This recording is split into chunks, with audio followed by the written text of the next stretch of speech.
Ah non, mais c'est Nicole qui me faisait marrer. Bon, on est de retour ici là pour encore une petite demi-heure, je pense, hein, pour finir ce premier podcast de l'année et du mois. J'espère qu'on en aura un au moins par mois. Oh là là. Et j'espère que des fois on sera plusieurs, parce que plus on est de fous, plus on rit. Oui, donc comme d'habitude, j'ai pris le train, j'ai pris un TGV et je suis tombé sur un énième hors-série rock and folk qui recense, si ma mémoire ne flanche pas, 600 disques cette fois, qui s'étale de 57-6 à 2018. Voilà.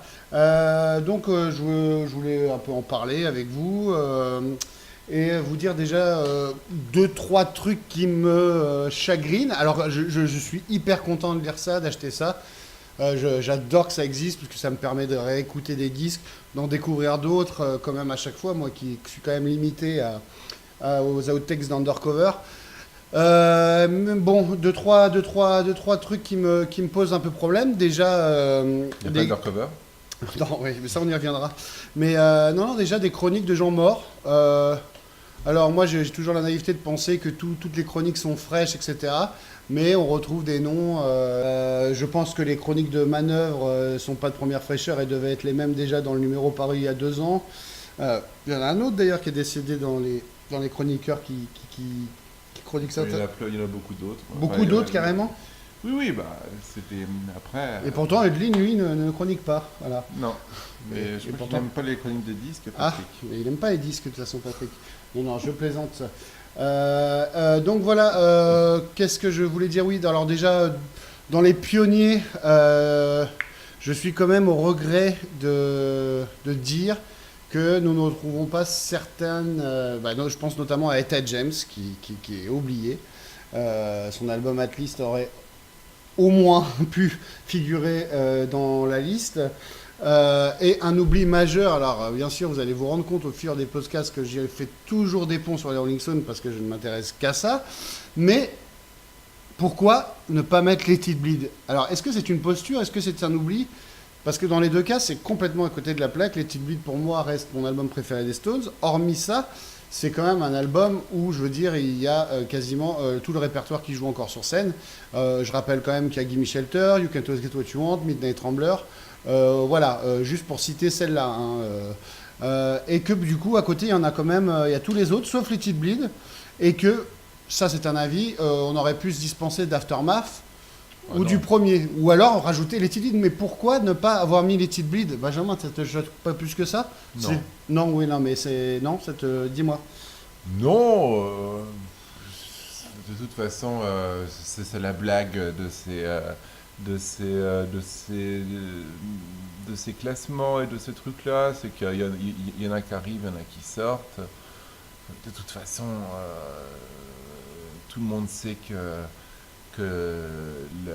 la fanbase des Rolling Stones est un public... de rock and folk.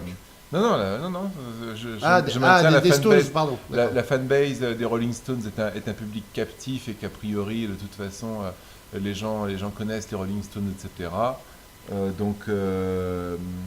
C'est... D'accord. Je pense que c'est Donc on a anecdotique. privilégié la fanbase de Trust qui est quand même présent aussi dans Rock and Folk. C'est un tableau. Oui, voilà, c'est un C'est un tableau. tableau. Non, mais bien sûr, c'est toujours le jeu des oublis et de pas oublier. Je vais pas écrire un courrier pour dire vous avez oublié C'est un les tableau. Let It Bleed, c'est une honte. Dans d'anciennes, je me souviens par exemple d'une édition où Let It Bleed figurait, mais où il y avait aussi God Save Soup et Voodoo Land, je crois. Donc bon, voilà. C'est aussi crétin. Il y a de Je quoi, te il y a de quoi l'accorde. relativiser et dédramatiser ce genre de présence ou Voilà. d'absence. Après la présence aussi d'albums. Bon, français, forcément, on est en France, donc il y a une caution française, il y a une caution aussi par année, forcément, on est obligé de couvrir un peu toutes les époques. Et du coup, je trouve qu'il y a des placements produits, entre guillemets, des placements albums, qui sont vraiment anecdotiques. Après, tu vas hurler, mais je pense à Jean-Louis Murat, à Burgala, pour ce qui concerne la France, à Trust, à l'album de Johnny. Donc j'ai eu la curiosité d'écouter, je lis un bon papier de Manœuvre sur Johnny, moi je m'y intéresse pas, j'ai une mauvaise image de lui. Le papier est bien écrit, te donne envie d'aller écouter le disque, je vais chercher, j'écoute ça. Et je me dis, ouais, ça joue pas mal, mais putain, le mec chante mal, quoi. Voilà, ça sera définitivement. drôle, hein. Et voilà, là j'ai vraiment essayé de faire un gros effort sur moi-même. Ouais, c'est un gros connard, je veux pas l'écouter. Je l'écoute en me disant, ça va être bien. Il chante pas bien. Bon, Bon, après, ça, c'est mon débrief très sommaire de ce que j'ai pu parcourir. D'un côté, voilà, je trouve ça formidable qu'il y ait un album comme l'album solo de Crosby qu'il a fait juste après la perte de sa compagne. Et il y a tout le gratin californien qui vient l'aider, sauf Stephen Stills d'ailleurs. On se demande pourquoi. J'aimerais bien que, si vous pouvez me répondre sur le Facebook, si ça serait sympa. Voilà, mais toi, qu'est-ce que t'en as pensé? Tu l'as un peu parcouru en préparant l'émission. Oui. Ça te pose pas de problème? Ça te pose pas de problème qu'en fait, tous les 3 ans, ils ressortent un truc et finalement, tu as les mêmes chroniques. Ils peuvent pas faire bosser des mecs et sortir des chroniques fraîches, non? Qu'est-ce que... Et des mecs peut-être plus jeunes, des mecs qui font pas partie de leur cercle d'amis, des gens divers et variés. Enfin voilà, quand tu vois que toutes les années 50 sont couvertes par le... Je n'ai rien contre Monsieur Toury, hein, je veux dire, mais voilà, toutes les années 50 lui sont dédiées. Alors c'est un parolier peut-être, très bien, mais merde, donner la parole à... Non, mais je suis d'accord qu'une chose, après, leur façon de fonctionner, ça serait à eux qu'il faudrait poser la question. Mais effectivement, je trouverais ça très intéressant, journalistiquement, de faire écrire des générations moins concernées sur des périodes pour avoir une opinion un petit peu qui s'écarte un petit peu des poncifs lus et relus. Et c'est un petit peu, oui, c'est un petit peu cette critique-là qu'on peut faire de ronronnement, on va dire. Voilà, un ronronnement et puis même une certaine forme d'élitisme.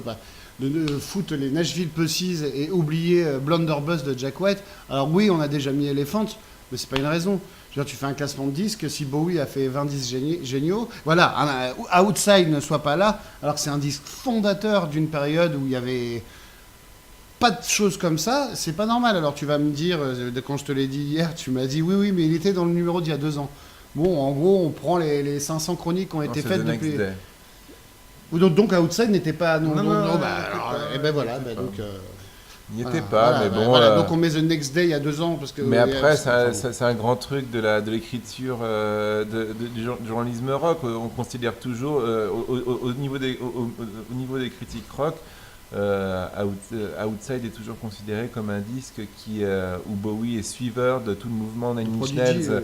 Non, Nine Inch Nails surtout pour Outside. Prodigy, c'est plus sur oui, t'as raison. Oui, mais voilà, donc je pense que c'est pour ça que cet album-là est toujours un petit peu blacklisté de genre de liste. Dans ce sens-là, tu peux aller taper du Eaton, tu peux aller taper du Reality sur les albums. Non, moi, dans mes regrets, si je peux balancer quelques regrets d'absence que j'ai là, je citerai l'album Spirit of Eden de Talk Talk, par exemple, en 88, qui est une vraie audace artistique qui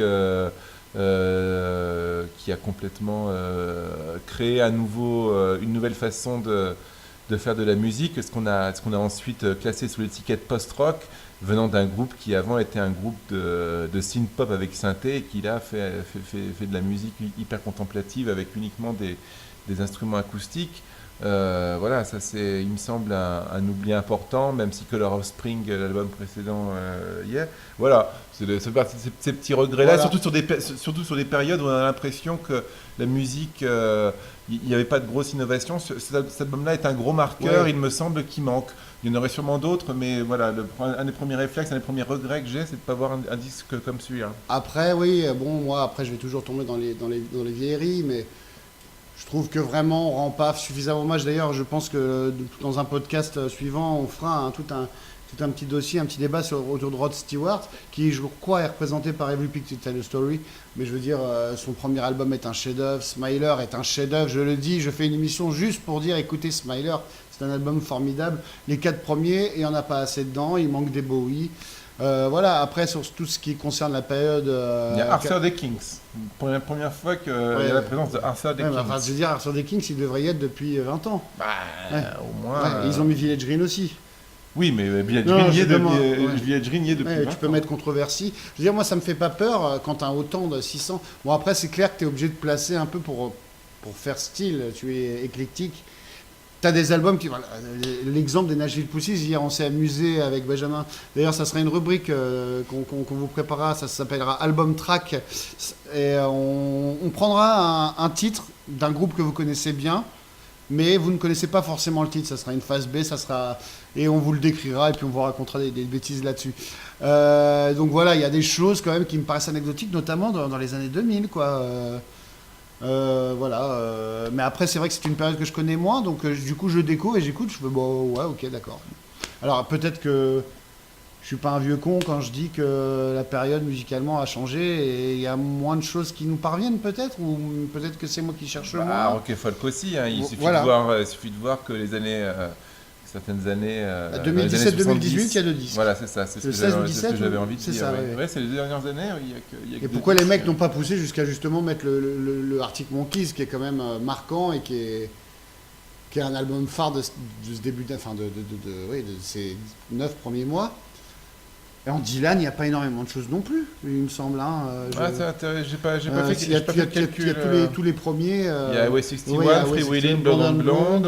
Voilà, mais justement sur les posts accident de moto, est-ce qu'il y a Oh Mercy, est-ce qu'il y a Time Out of Mind, est-ce qu'il y a Blood on the Tracks Je suis pas sûr qu'il y ait Blood on the Tracks. Alors à vérifier, parce que sinon je vais me faire taper dessus par nos amis de Rock and Folk que j'embrasse. Hein. Mais bon, voilà, donc c'était un petit flashback sur ce dossier Rock and Folk que j'adore acheter. D'ailleurs, je dis qu'il n'y a pas de review renouvelée, mais finalement j'oublie ce que j'ai lu il y a 2 ans. Donc d'un côté, c'est presque toi qui m'as dit c'est la vieille chronique d'il y a 3 ans, etc. Le fait qu'il y ait des morts aussi qui écrivent, on pourrait peut-être donner la parole. Bon, il y a bien des disques de gens qui sont morts, mais c'est pas la même chose. On aimerait peut-être avoir un renouvellement. Parce que à part la moyenne d'âge à Rock and Folk, c'est... Nous avons 35, 36, 37. Hein, voilà, c'est pour vous situer l'âge qu'on a.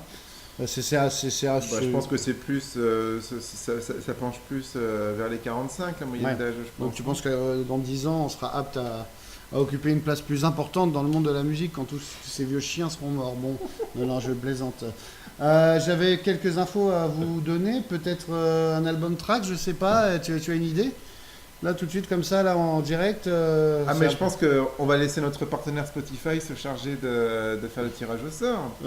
Très bien, donc ce qu'on peut faire c'est marquer une courte pause et revenir sur l'album tracks et pour les dernières news que j'ai à vous donner. On vous embrasse, à tout de suite.